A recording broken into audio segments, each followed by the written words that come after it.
At dito, lamang po, tatlo lamang para sa steal by Noli Locsin. He completes the steal. Tumingin sa kakampi, ando si Valdavid, pumade away, pumasok. Ang last 2 minutes ay hatid sa inyo ng Tanduay Ram 5 years junior laban. Tanduay, the #1 Ram. Ayos. Ito po, very exciting ang larong to. Hindi pa po championship ito. Pero para championship at hard act to follow. At ito may foul na ibibigay si Vince Season and will mean 2 free throw shots on the 4th foul ni Vince Season. Yan, si Gumi, yan ang coach mo, no? At saka tuwan-tuwa siya dahil nakikita niya yung intensity ng larong ito. Talagang parang pan-championship na rin dahil talagang yung idea na just put it into one game. Napakaganda. Si Commissioner po, hats off kami dyan, no? Yung pag-implement niya ng mga changes sa liga para sa kagaganda nito, ginagawa niya dito sa ligang ito. And he has done that. Ito pong idea na paggagawa nitong winner take all para sa Battle for Third. Stroke of genius yata ito.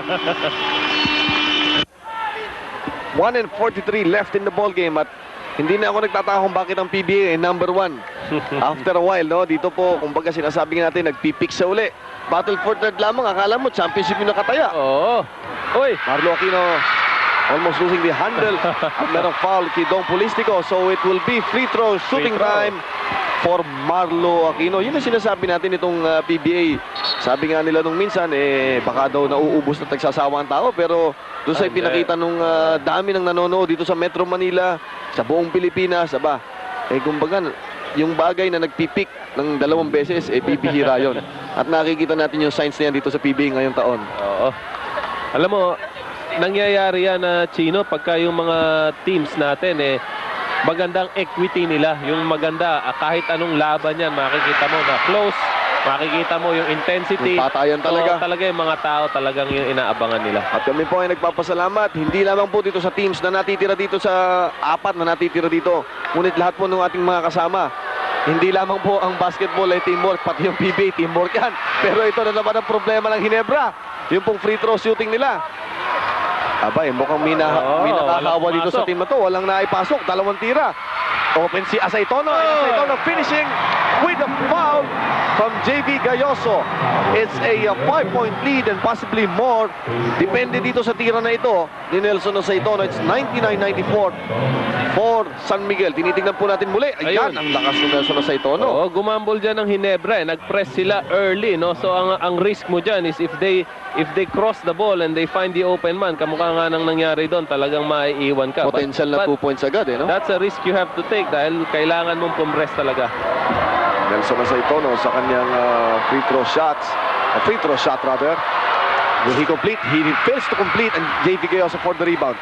Napakahaba pa ho ng oras. 1:16 and the foul by Paul Alvarez, which is a useless foul dahil imbis na nauubos mo ang oras sa pagbababa ng bola, coach, mag-free throw shots ito si Valdavid. Mangyayari doon, they save time from the clock, then they go to the line. If they make 2 points, ano na lang to, 3 points na lang mangyayari.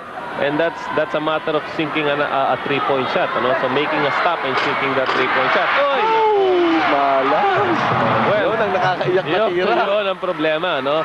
Anyway, sinasabi natin, learning process talaga to. Sinasabi natin with Valdavid, kailangan matutunan niyang gamitin at to learn how to handle the pressure. Katulad noon, At sa susunod, they can play better games, ano? Ito si Asaytono having some problems. Frankie Lim, nakapress po ang San Miguel, ang Ginebra rather. Pumarin, stutter step, bibigay kay Alvarez. 15 seconds on the shot clock. 1 minute left dito sa ating ball game. Well, they don't need to foul. 9 seconds, 8 seconds left to go. 1 stop lang dito. Ito yung 4 seconds. Ayan ang agaw. Ibibigay kay Marlo. Marlo aatake. Sinigurado niya. At ang labang po ng San Miguel ay isang basket. Kung 2-point shot. Pero pagka naka-3-point, naka-triple B ang Ginebra, tagilid itong San Miguel. Almost a steal doon. And dito si Frankie Lim. 16 seconds on the shot clock. At dito magkakaalaman kung sino ang talagang matapang. Again, they don't need to foul. 10 seconds na lang. 8 seconds sa shot clock. Umatake si Alvarez. At offensive foul ang itatawag. Offensive foul on Paul Alvarez. Sabi ng referee. And what a break. At nabuhay yung buong Cuneta. Panonoorin natin sa ating screen. Umatake si Alvarez. Hinawi niya Ayun. ng konti si Noli Locsin Yun ang napansin ng referee yung kanyang left arm. na nakatukot kay Noli Locsin. Ano? Nakatukod ng bahagya, no? Again, it's a referee's call talaga. May timeout kami mga kaibigan. Ano ito? Ite-turnover namin? Hindi. Titignan natin. Ulitin natin yung slow-mo kung baka. makikita natin. May 20-second timeout tayo. 29 seconds left in this ball game. At ang pinag-uusapan dito ay yung foul na yun. Pero ito, silipin natin. This is a key call, ano? Yun, makita natin yun. Maaring masabi Nakatukod. natin na medyo may hawi ng konti. Ito, sa isang from angle. a different angle. Hindi makikita, Hindi nakatakip makita. eh. Pero nakikita nyo yung kamay niya, nakatukod doon. So parang ginamit niya si Noli Locsin para ma-propel yung paglipad niya, no? Pero from his side, ang sinasabi niya, it was just a natural movement. Ano, hindi, wala siyang intention na manghawi. Hawiin, oo. But again, ang magdidesisyon dyan, actually, talagang wala tayong magagawa pag tinawag ng referee yan. Pagka ganito naman ang appetizer mo, ano pa naman ang hahanapin mo sa main dish mo? Main dish, Yung main dish po namin, Game 1, Alaska at Pure Foods para sa All Filipino Cup ng 1996. Battle for third lamang ito eh. Talagang patayan na. 99-97 San Miguel Beer. Ang 29 seconds left. Ito po ang ating mapapanood. May potential to ma-overtime if they make the shot. Ito si Baldavid. Will he attack? Matake siya. Supalpal! Ngunit nakuha niya ang bola. At sabi ng referee, stepping on the sideline. Ayun. 29 seconds, he took the shot. Yun naman ang sinasabi natin, no? Too close for comfort. Ayan, no? Yan ang masasabi Pumunta natin. siya sa gilid, patay sa Again, Nelson. Again, si Baldavid, matututuhan din niya yan. He will have to learn how to play those situations. Unang-una, maaga pa. Pangalawa, hindi ka naman ganun ka-open. No? Nandun si Nelson sa iyong harap. So, you still have other options. Ay, nako! May foul and a hard foul at that. Pero nakita nyo naman na talagang gusto habulin ng bola. Nagkataon lang na pagbato ni Franz Pumarin, napahiga na siya sa ere. At apologies pamula sa mga magkakakampi. Papunta kay Franz, 6 fouls on Noli Locsin and he bows out of this ball game. 14.6 seconds left, EJ File ang ipapasok. At si Franz Pumarin will take 2 crucial free throw shots na malamang magsabi kung anong magiging outcome ng ball game na ito. Definitely. Very important. Kung isa lang ang convert niya, may chance pa ang Ginebra na mag-set up ng isang 3-point shot. Ngayon, kung dalawa, maaring that may be enough for them to win this game. 2 of 2 si Pumarin from the free throw line. His first shot is up. It's out! Eto, may pag-asa. May isang timeout ang Ginebra. Merong dalawang full timeouts ang San Miguel Beer. Ito ang pag-asa. We expect a timeout dito when France makes his second shot. Pumarin for his second shot. Ito, pasok na. And Jaworski quickly calls his timeout. Malapit na pong magwakas ang ating laban sa regulation. 14.6 seconds, 100-97. Isang triple B conversion at may pakalalagyan ang Ginebra San Miguel at saka ang laban ng San Miguel Beer. Eto, Chino, nakita natin. Inbounder si Vince Hison, nandyan sa loob si Baldavid, tsaka si JB Gayoso. So any of those guys actually can take the 3-point shot. Let's see how this play unfolds. You know who they will set up. Ito si Vince Hison, tinitignan nila. 9 seconds to go. 8 seconds. Alam pa nila ito. Ito si JB Gayoso. Forcing a 3-point shot. Wala. Ando ng follow-up ni EJ File. 1.5 seconds left. It's just a 1-point lead. Tingnan natin kung anong gagawin ng San Miguel Beer dito. Makakuha pa sila ng quick foul. Almost a turnover.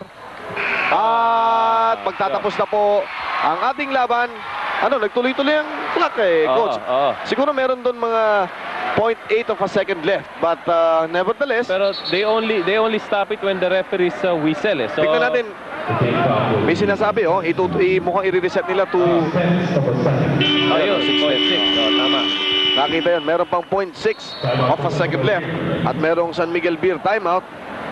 Meron pang kaunting-konti pero 1 point napakahirap ito, pero ma-foul ka para makuha mo yung unless mag-turn over ng gulong.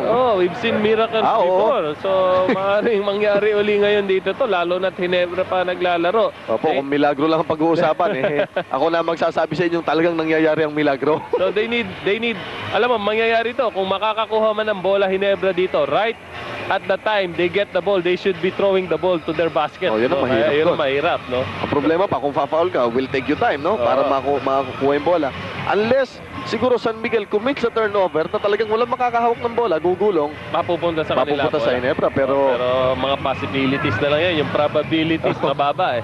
baka sabihin ng Diyos, sa sobra naman ang hinihingi nyo sa akin. Manood tayo muna tayo.